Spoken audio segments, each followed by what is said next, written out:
കേരള രാഷ്ട്രീയ ചരിത്രത്തിൽ ഈ ദിവസവും ഈ വാർത്തകളും അടയാളപ്പെടുത്തും. കാപ്പ കേസിൽ തടവിലുള്ള കാപ്പ ചുമത്തി ജയിലിലടച്ച കാപ്പ കേസിൽ തടവിൽ കഴിയുന്ന ബിജെപി കൗൺസിൽ ആർ സുഗതന്റെ സത്യപ്രതിജ്ഞ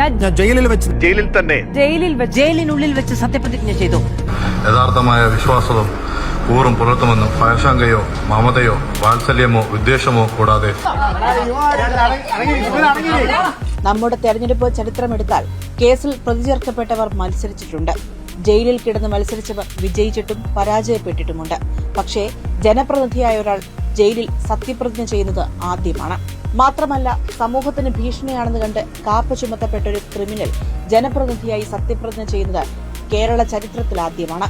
ക്രിമിനലുകൾക്ക് രാഷ്ട്രീയ അധികാരം നൽകുന്ന ഉത്തരേന്ത്യൻ ബിജെപി മോഡൽ ജനാധിപത്യ വിശ്വാസികളിൽ ആശങ്കയുണ്ടാക്കുന്നതുമാണ്. തിരുവനന്തപുരം നഗരസഭയിലെ ബിജെപി കൌൺസിലർ എന്നതിനപ്പുറം ആരാണ് സുഗതൻ? എന്താണ് അയാൾ ചെയ്ത കുറ്റം?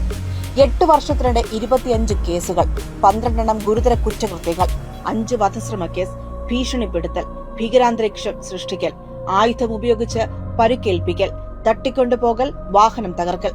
2023-ലും 25-ലും കാപ്പ ചുമത്തി. ഇത്രയും സവിശേഷതകളോടെയാണ് ഇന്ന് UDF അധികാരത്തിലിരിക്കുമ്പോൾ രമേശ് ചെന്നിത്തല പോലീസ് മന്ത്രിയായിരിക്കെ അവരുടെ അനുഗ്രഹാശിസുകളോടെ സുഗതന് ജയിലിൽ പ്രൗഢഗംഭീരമായി സത്യപ്രതിജ്ഞ ചെയ്യാൻ കഴിയുന്നത്.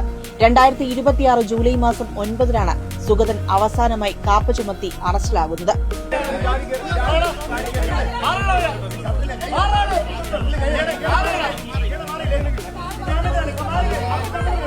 സുഗതന്റെ അറസ്റ്റിനെ തുടർന്ന് കോർപ്പറേഷനിൽ LDF-നൊപ്പം കോൺഗ്രസും പരസ്യമായ പ്രതിഷേധങ്ങൾ സംഘടിപ്പിച്ചിരുന്നു. കൌൺസിൽ യോഗം കയ്യാങ്കളിയിലേക്ക് വരെ എത്തി. സുഗതനെ നഗരസഭയിൽ കാലുകുത്തിക്കില്ലെന്ന് കോൺഗ്രസ് കൌൺസിലർ KS ശബരിനാഥൻ വെല്ലുവിളിച്ചു.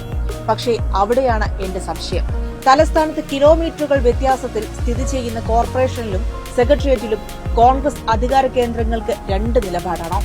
കോർപ്പറേഷനിലിരുന്ന് ശബരി BJP-യെയും സുഗതനെയും വെല്ലുവിളിക്കുന്നു. സെക്രട്ടേറിയറ്റിലിരുന്ന് VD സതീശനും ചെന്നിത്തലയും സുഗതന്റെ സത്യപ്രതിജ്ഞയ്ക്ക് അനുഗ്രഹാശിസുകൾ നൽകുന്നു. എന്തു വിരോധാഭാസമാണ്?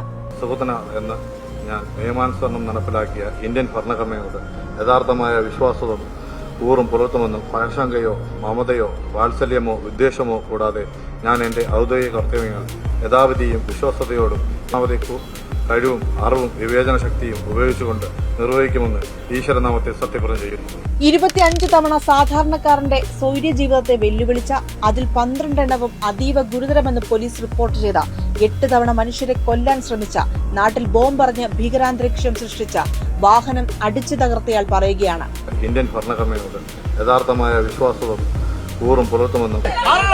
മുൻപ് അധികാരത്തിലിരിക്കെ പോലീസുകാരെ ബോംബെറിഞ്ഞ് വധിക്കാൻ ശ്രമിച്ച കേസിൽ പ്രതികളായ RSS പ്രവർത്തകരെ കുറ്റവിമുക്തരാക്കി ഉമ്മൻചാണ്ടി സംഘപരിവാർ വിധേയത്വം കാണിച്ചെങ്കിൽ ഇന്ന് പോലീസ് സ്ഥിരം കുറ്റവാളിയെന്ന് കണ്ടെത്തിയ കേരള ഹൈക്കോടതിയിലെ മുൻ ജഡ്ജിയും വിരമിച്ച ജില്ലാ ജഡ്ജിയും ഒരു മുതിർന്ന അഭിഭാഷകനും അടങ്ങുന്ന കാപ്പ ബോർഡ് കാപ്പ ചുമത്താവുന്ന ഗുരുതര കുറ്റവാളി എന്ന് കണ്ടെത്തിയ ആൾക്ക് ജനപ്രതിനിധിയുടെ പ്രിവിലേജ് നൽകുകയാണ് ചെന്നിത്തല ചെയ്യുന്നത്. കോടതി തീരുമാനമെന്ന തൊടുന്യായം പറഞ്ഞ് കോൺഗ്രസിന് രക്ഷപ്പെടാൻ കഴിയില്ല. നഗരസഭയിൽ കോൺഗ്രസ് സ്വീകരിച്ച BJP വിരുദ്ധ രാഷ്ട്രീയമാണ് സംസ്ഥാന കോൺഗ്രസിനെയും നയിക്കുന്നതെങ്കിൽ സംസ്ഥാന സർക്കാരിന് കാപ്പ കേസ് പ്രതി ജനപ്രതിനിധിയായി സത്യപ്രതിജ്ഞ ചെയ്യുന്നതിലെ അനൌചിത്യം ചൂണ്ടിക്കാട്ടി കോടതിയിൽ എതിർക്കാമായിരുന്നു. സംസ്ഥാന സർക്കാർ എതിർത്തില്ലെന്ന് മാത്രമല്ല, അനുകൂലിക്കുകയും സത്യപ്രതിജ്ഞയ്ക്ക് എല്ലാ സൌകര്യങ്ങളും ഒരുക്കാമെന്ന് കോടതിയെ അറിയിക്കുകയും ചെയ്തു.